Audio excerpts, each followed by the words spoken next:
Je pense que devant ce film, les furies sortent leur Kleenex. Et c'est pas juste pour sécher leurs larmes. Salut les cinéphiles de l'extrême et bienvenue pour cette nouvelle critique à l'arrache où je vais vous parler de Les Enfants Loups, Ame et Yuki, réalisé par Mamoru Hosoda. Et avant, je tiens à remercier Dr Glitch. Parce que si je parle de ce film, c'est car Dr Glitch a fait un don sur Tipeee. Il a choisi la contrepartie où je fais une critique à l'arrache d'un film que je possède ou alors qui est disponible sur une plateforme de streaming que j'ai. Et comme vous le voyez, j'ai le DVD. Je l'avais découvert il y a quelques années, j'avais adoré et en fait, avec tout le bagage maintenant que j'ai analytique, je le trouve encore plus ouf parce que je sais pourquoi il est génial en fait maintenant. Parce que quand je l'ai découvert, j'étais en première année d'études cinématographiques, j'avais pas beaucoup de notions à l'époque. L'histoire, c'est celle d'Anna qui tombe amoureux d'un homme loup. Cet homme loup va disparaître, je vais pas vous dire comment, et il la laisse avec deux enfants qui ont les mêmes capacités que Papounet, c'est-à-dire pouvoir se transformer en loup. Et donc il faut cacher ça à l'humanité entière.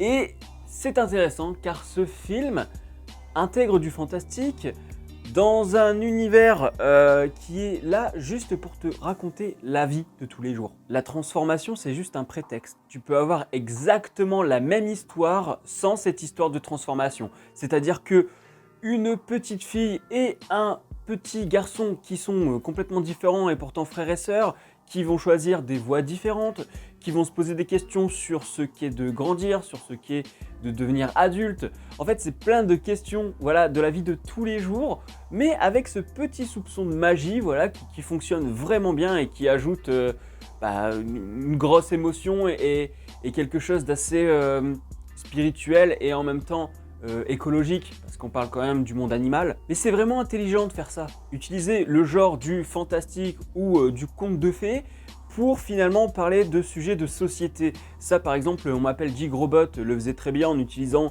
le genre super-héroïque pour parler finalement des problèmes socio-économiques de l'Italie. Ça c'est un truc que j'aime vraiment beaucoup.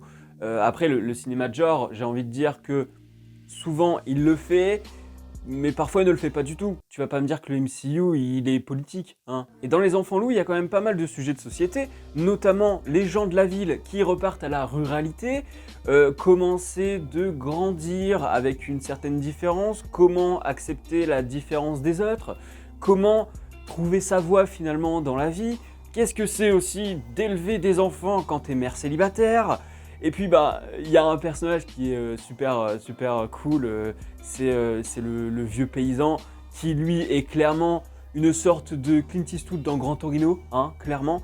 Je pense que si ce film existait en live action, il faudrait prendre Clint Eastwood parce que c'est typiquement à lui qu'on a pensé, je pense, en créant ce personnage. Et tous ces sujets de société, ça nous parle. Les parents seront touchés parce que y a beaucoup de choses qui les concernent, que ce soit en tant que parents qui doivent vivre avec des enfants ou alors comprendre leurs enfants, comment ils vont grandir, comment essayer d'améliorer leur vie, tu vois, quand ils sont un petit peu tristes ou quoi, comment tu peux essayer de les intégrer à la société comme eux-mêmes savent qu'ils sont différents. C'est des choses qui sont très intéressantes. Il y a les sujets écologiques, hein, ça c'est indéniable. Après, attention, ce n'est pas genre un film où c'est en sous-lecture tout ça. C'est vraiment tel quel, on nous l'offre là à l'image. Il n'y a pas besoin de faire une analyse des images pour se dire « Ah oui, mais tiens, s'il fait ça, c'est pour essayer de nous expliquer ça. » Non, c'est clair, c'est juste qu'ils ont intégré ce truc de « Les enfants peuvent se transformer en loups ». Donc les thématiques sont vraiment très intéressantes. Et en plus de ça, dans la narration, c'est super bien amené. C'est super bien amené parce qu'il y a un fil conducteur, il y a une cohérence dans la narration, il y a une cohérence dans le rythme aussi. C'est-à-dire que c'est vrai que la première partie avec le père, c'est un petit peu long. Après, est-ce que c'est un petit peu long parce que moi je savais ce qui se passait, donc je voulais passer tout de suite à l'étape suivante parce que l'amourette en elle-même, ça me faisait pas kiffer.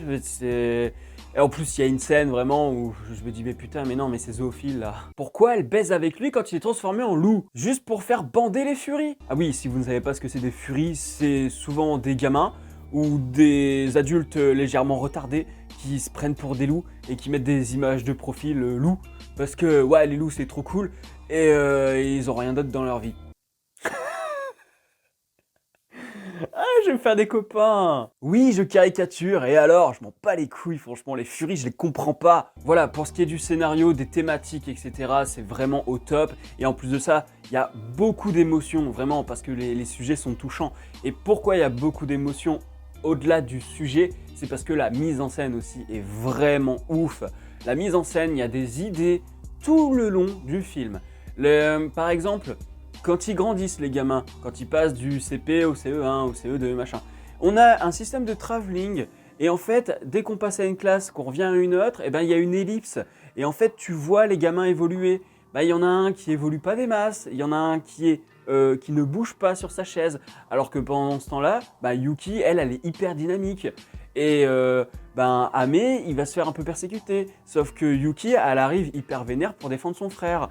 Mais en même temps, elle ne lui répond pas, donc elle a honte et elle lui dit, sans dialogue, on comprend que ça la fait chier quand même que son frère, il se défende pas. Évidemment, ça, elle lui dit aussi à un moment dans le film, textuellement. On a deux scènes qui sont incroyables avec le travail sur la vitesse, sur le rythme, sur vraiment cette impression d'envoler en fait, de libération. C'est une scène où il découvre la neige. Voilà, c'est hyper dynamique, ça court dans tous les sens, ils sont heureux, il y a une sorte de libération, là où avant ils étaient en ville, ils étaient toujours obligés de se cacher et ils étaient confinés. Là d'un coup, c'est le grand air, ils cavalent dans tous les sens, il y a une caméra subjective avec de la 3D pour le coup, qui vraiment amène ce vent de liberté. On a une scène qui est un peu différente, mais qui est dans la même optique, et même dans la mise en scène, elle est dans la même optique. C'est le moment où tu as Ame qui découvre son maître, voilà, j'en dis pas plus, mais il découvre son maître. Et donc du coup, là, il y a une découverte de la nature, et là, pareil, on a cette impression de vitesse, ça part dans tous les sens, il se passe plein de choses parce que la nature est foisonnante. Et donc, vraiment, en termes de mise en scène, c'est ingénieux dans tous les sens. Et en fait, c'est ce côté galvanisant, par exemple, de ces deux scènes-là, qui vont te faire monter les larmes. Non, j'ai pas pleuré cette fois-ci. Enfin, peut-être un peu. J'avais les yeux humides, quoi. Tout ce film est là pour t'apporter de l'émotion. Le réalisateur, lui, est cérébral pour penser la mise en scène afin de t'apporter l'émotion. Par contre, le film en lui-même, quand tu le vois, il n'est pas cérébral. Tout est une histoire d'émotion en tant que spectateur. Alors que le réalisateur, lui, il se dit « Ok, si je montre une mère qui est en galère, qui est confinée dans son petit appartement, qui doit toujours cacher ses enfants, qui ne fréquentent personne, et que d'un coup, je la fais passer à la campagne, où au début c'est difficile, mais après les enfants sont épanouis et tout, et en plus de ça, dans la mise en scène, j'apporte quelque chose de nouveau, qui est carrément à contresens de ce qu'on a eu avant, bah oui, évidemment, là le spectateur, juste par les images, il va comprendre que là, il y a un déclic au niveau des personnages, et que c'est le moment de chialer comme une grosse merde, voilà. Donc le film est vraiment très intelligent. Et en plus de ça, c'est vrai que j'en ai pas parlé, mais la musique qui accompagne à chaque fois tous ces moments, elle est incroyable. Masakatsu Takagi, il m'a transporté. Et il y a des musiques, quand je les ai réentendues, je suis retombé, mais tellement dedans, quoi. Je tombe dans le piège direct.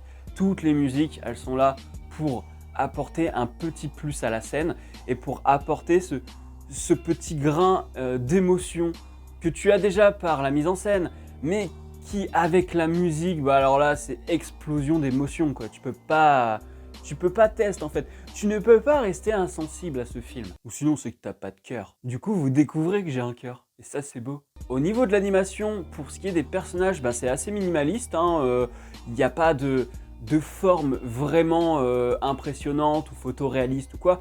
Par contre, tout ce qui est niveau décor, tout ce qui est au niveau des décors, que ce soit urbain, paysage, ou même de l'eau qui coule ou quoi. Ah là là, c'est beau, c'est beau. Mais c'est vrai que les personnages au sein de cette animation ne sont pas non plus extravagants au niveau du détail. Mais ce côté minimaliste rajoute quelque chose de fragile en fait. C'est ça que j'aime bien aussi. C'est que ça rajoute une certaine fragilité au personnage. Et puis, faut quand même se l'avouer, il y a des petites économies. Parce que parfois, et je pense surtout avec Yuki, c'est là où ça se voit le plus, il y a des plans où elle fait des crises de nerfs. Et en fait, quand elle fait des crises de nerfs, on retrouve exactement le même plan les mêmes déplacements de personnages, vraiment tout est identique, c'est juste que globalement ils ont changé un petit peu le décor, parce que ça se passe pas au même endroit. Il y en a un qui se passe en ville, il y en a un qui se passe à la campagne, et donc du coup, quand elle pète sa crise, on voit que ce sont certainement des cellulos, hein, je pense que c'était pas par ordinateur l'animation là, ce sont des cellulos qui ont été réutilisés, qui ont été transposés dans un décor, où à un moment c'est pareil, on a Yuki toujours qui arrive au bout de son allée de maison. Et en fait, dans une première scène, il se passe quelque chose, dans une deuxième scène, il se passe un truc différent dans le contre-champ. Et donc du coup, là c'est pareil, ils ont réutilisé les mêmes animations, donc il y a de l'économie.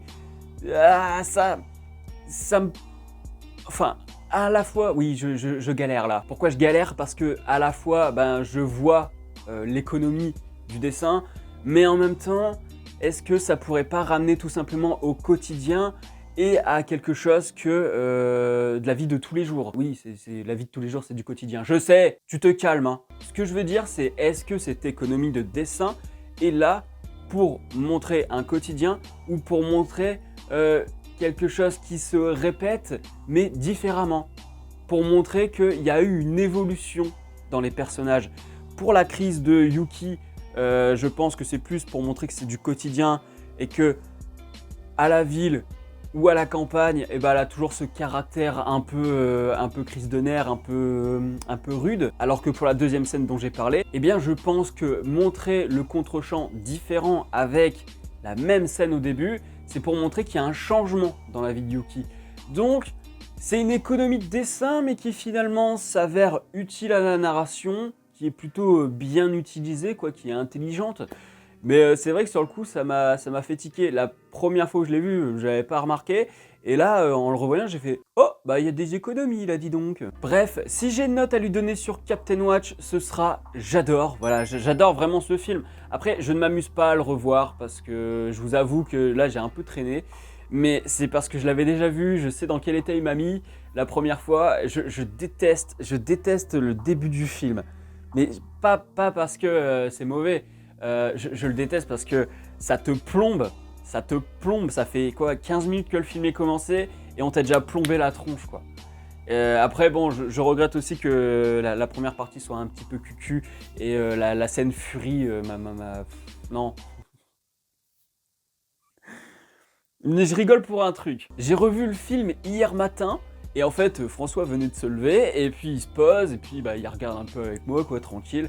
Et puis à un moment, justement, on voit cette scène, il l'avait déjà vu lui aussi, mais on revoit cette scène, et, et là on choque parce que moi j'avais complètement oublié qu'il baisait avec quand il était en loup, et François aussi.